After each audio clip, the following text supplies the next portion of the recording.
Entre los años 2012 y 2018, en esos 6 años, me dediqué casi por completo a dar clases particulares de inglés. Este trabajo todas las tardes lo compaginaba con un máster y, posteriormente, una tesis doctoral. La historia de hoy versa sobre una de las experiencias paranormales que tuve en una casa mientras daba mis clases. Yo, por aquel entonces, me desplazaba en coche a las casas de mis alumnos. Como vivía en un pueblo, y conseguí tener bastantes con los años, no eran desplazamientos largos, lo cual me permitía dedicarle no más de 5 minutos de coche entre que salía de la casa de un alumno y entraba en otra. Recuerdo esta etapa como unos años duros, en los que llevar para adelante todo me costaba horrores, pero nunca renuncié a nada. Aunque así empezaron mis problemas de ansiedad, nunca tuve la valentía de priorizar mi salud al trabajo. A mis propios ojos y a los de mi familia, yo estaba haciendo lo que debía. Otros trabajos eran más duros, lo sé ahora y lo sabía antes, y cualquiera podía quejarse del esfuerzo que requieren. Pero ¿qué clase de persona sería si dejara de dar clases o estudiar por tener ansiedad? Quizás no estaba hecho para llevarlo todo adelante a la vez, pero así ocurrió y, aunque siempre con dolores de cabeza, ahora puedo contar que con esfuerzo todo se puede lograr. Una de las sesiones más llevaderas ocurría los lunes a las 4 de la tarde. Así empezaba mi semana de clases particulares. La persona a quien apoyaba en inglés vivía en un hogar perfecto, es decir, tanto la casa donde vivía como la familia que tenía eran ejemplares. Me trataban con una alegría y una buena estima inmejorables. El aroma de los pasillos y las estancias era muy agradable. Se notaba que cuidaban mucho el entorno, con limpieza y con dedicación, para tener la casa siempre a punto. Nada ocurrió a corto plazo. Nada de lo que voy a contar ocurrió el primero o segundo de año de clases. Pasaron como 3 o 4 años cuando la persona a quien ayudaba con la materia compartió conmigo una realidad muy distinta a la que había acostumbrado. «Tengo pánico a la muerte», me dijo. «No ahora, sino desde siempre, hasta el punto de que ese miedo ha condicionado y condiciona mi vida a diario. No soporto las noticias de fallecimientos, y mucho menos cuando pasa el coche de los muertos», continuó. «Y es que en el pueblo donde vivo, es más que corriente que, cuando alguien fallece, un coche de la funeraria anuncie la muerte del individuo al pueblo». Ahora intento recordar las palabras literales de memoria. No sé si acertaré o me faltará algo, pero creo que siempre hay una voz femenina en el altavoz que dice: «Estimados vecinos, ha fallecido don o doña».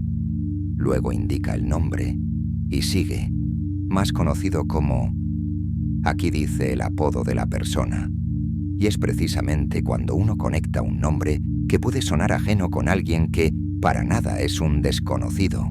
Es como un momento de confirmación, pues en el pueblo, la gente mayor, no tanto los jóvenes, se conocen por sus apodos de toda la vida, o incluso por los apellidos.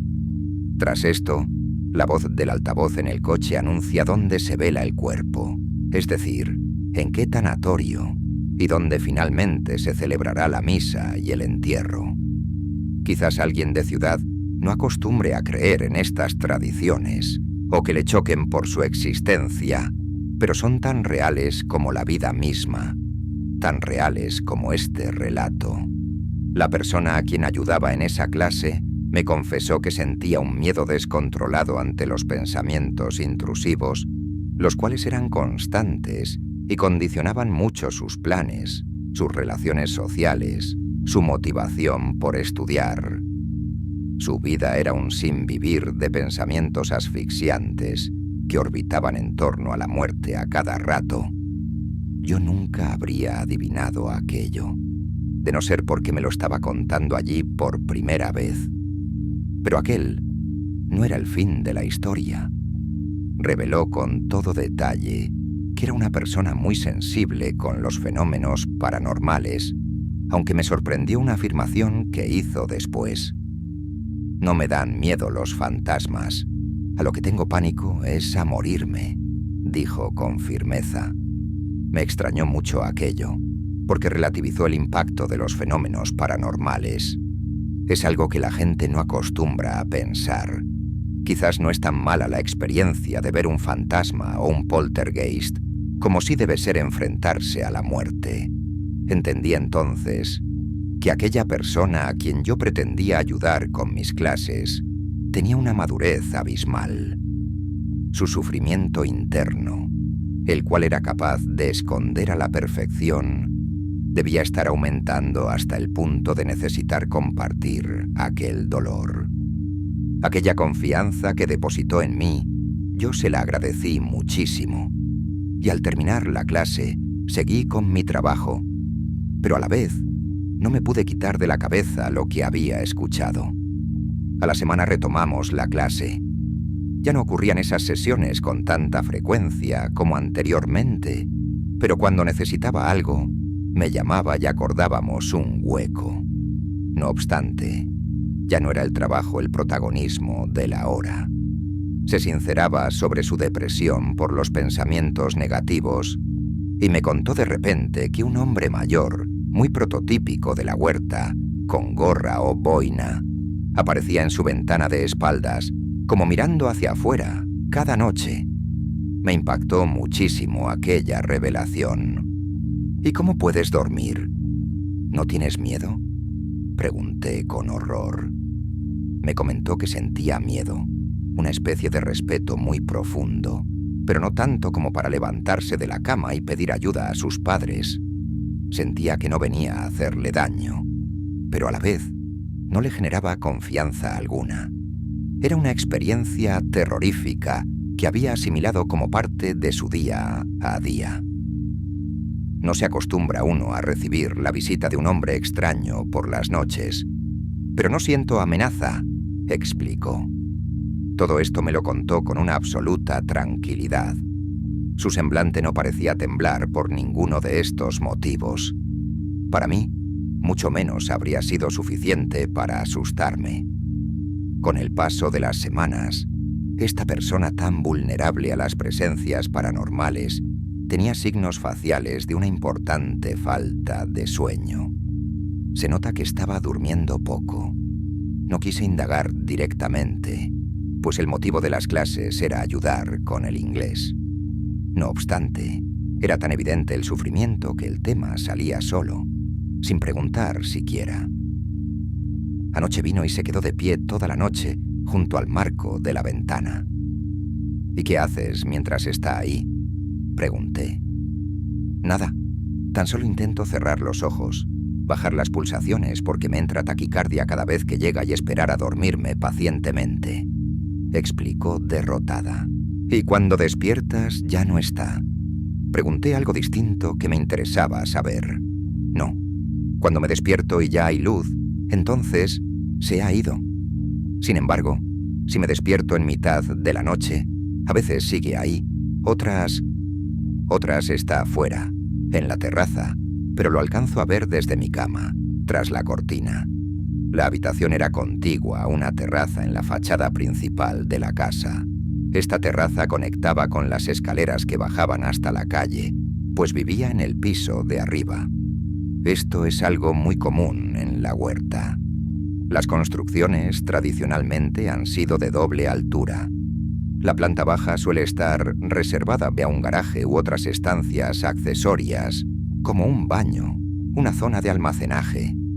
Es bastante común que la zona más baja se quede durante años destinada a guardar el vehículo. No obstante, mucha gente con los años convierte la planta baja en una casa con todas las comodidades. Con la edad, no todos pueden subir y bajar escaleras, y es con frecuencia un signo de envejecimiento en la familia el que los padres o los abuelos se muden ahí a vivir, mientras que los hijos pasan a ocupar la planta de arriba. Ayer por la noche no paraba de mirarme desde fuera. No me daba la espalda en esta ocasión. Me miraba de frente y yo podía ver su sombra reflejada en la cortina. Siguió describiendo el último encuentro. ¿Y si tienes que salir en medio de la noche y él está ahí? Pregunté con más detalle. Me aguanto y no salgo. Le tengo miedo. Es difícil de explicar y más aún de comprender. No es locura. Sé que lo parece, pero solo necesito que me crean. Yo creía en la historia. Sobre todo creía en la historia que me contaba, porque no la contó el primer día que tuvimos clase 2 o 3 años atrás. Esperó muchísimo para abrirse. Lamentaba que estuviera llegando a un punto insostenible. ¿Es por esta presencia que le temes tanto a la muerte? Pregunté. Son cosas distintas. Creo que soy muy sensible o vulnerable a las energías. Sí que a través de esto siento más conexión con la muerte. Pero el miedo a la muerte supera con creces al miedo a enfrentarme a un espíritu. Y en los momentos en que lo ves, ¿no tienes ganas de llamar a tus padres y que vengan a ayudarte? Indagué de nuevo queriendo encontrar respuestas y, por encima de todo, esperanza porque la situación mejorara. No puedo abrir la boca. Es como si me quedara sin habla mientras él está ahí. Pensé entonces en si sería una parálisis del sueño aquello que veía. Aquella figura del hombre mayor de la huerta que la perseguía desde la ventana. Pero recuerdo que en algún momento había mencionado que asistía a sesiones con una psicóloga, pues el tema estaba generando un estado de depresión que podía empeorar con el tiempo. Salí de aquella última clase bastante reflexivo. No me podía quitar de la cabeza el desasosiego de alguien tan joven y con experiencias tan abrumadoras y terroríficas. Me sorprendió la pausa y la calma con la que gestionaba ese sentimiento que calaba en su interior y derivaba claramente en un estado depresivo. La consecuencia inmediata era la falta de sueño.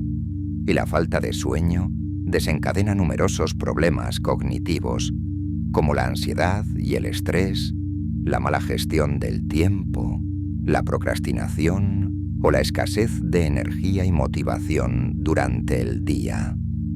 Como docente, sabía que todo esto, por lo que estaba pasando, tendría sus secuelas en el plano académico, y me costaba predecir su suerte, pues era evidente que yo estaba allí por sus debilidades con el inglés.